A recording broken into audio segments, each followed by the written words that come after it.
nakuryente si Bunny. Oo, bossing. Nasobrahan sa sunbathing eh. Kaya, natusta. Basta, Oo, tostado. Kung paano nasunog yung lalaki. Lalaki, tostado. pero yung lalaki na kuryente, di ba? Huwag mong sabihin sa akin na nakuryente si Bunny sa gitna ng beach resort. Alam mo, simula na ako nagdududa sa lugar na to. Bossing! Ano to? Ano yan?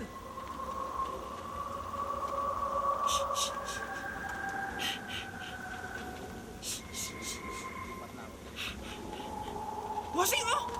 Paikot, oh! Merong pinupuntahan!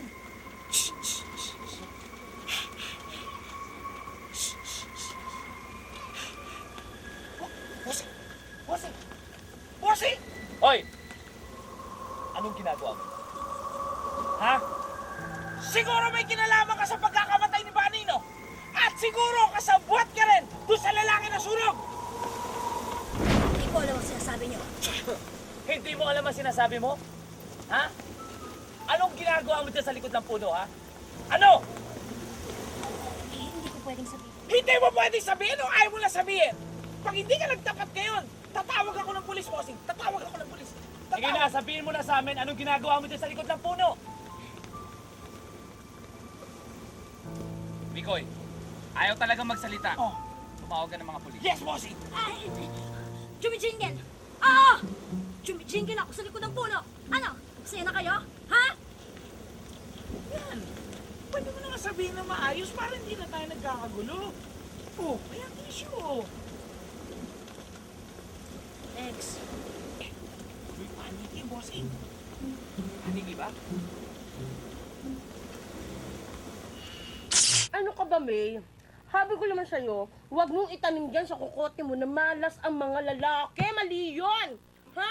Walang sumpa.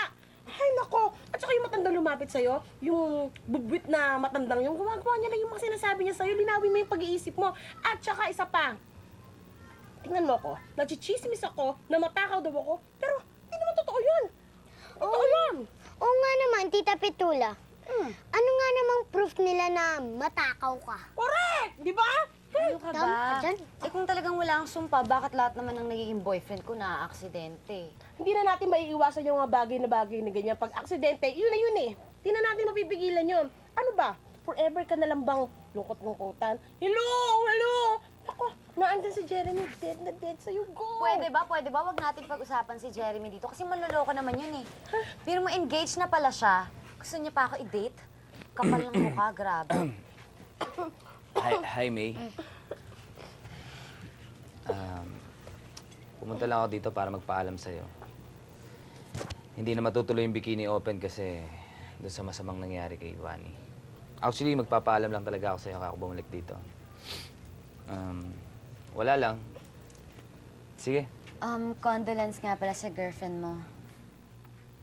wala akong girlfriend. O ate, hindi naman pala niya girlfriend si Bunny.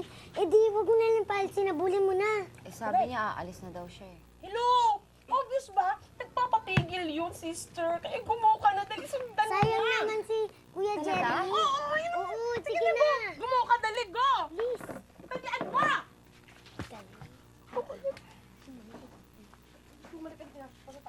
Eh, tita, manood tayo sa kanila. Bata ka pa, huwag ka naman magpatala. Tingnan ko naman.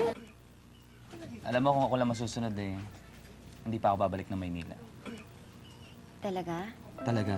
Talaga. Dahil may masamang mangyayari. Excuse me.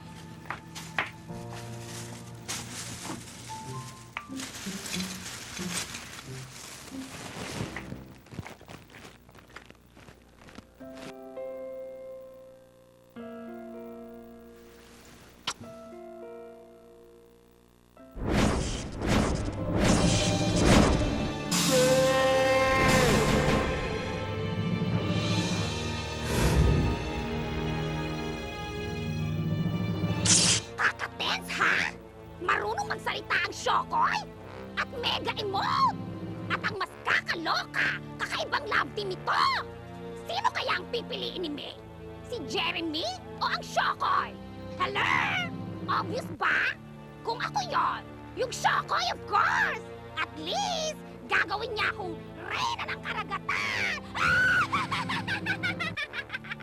Well, good luck na lang kina May at Jeremy, di ba? It's one thing na magkaroon ka ng kaaway, but it's another kung ang kaaway mo ay Shokoy! Aray ko, direct! Ano ba, napuruhan mo ako?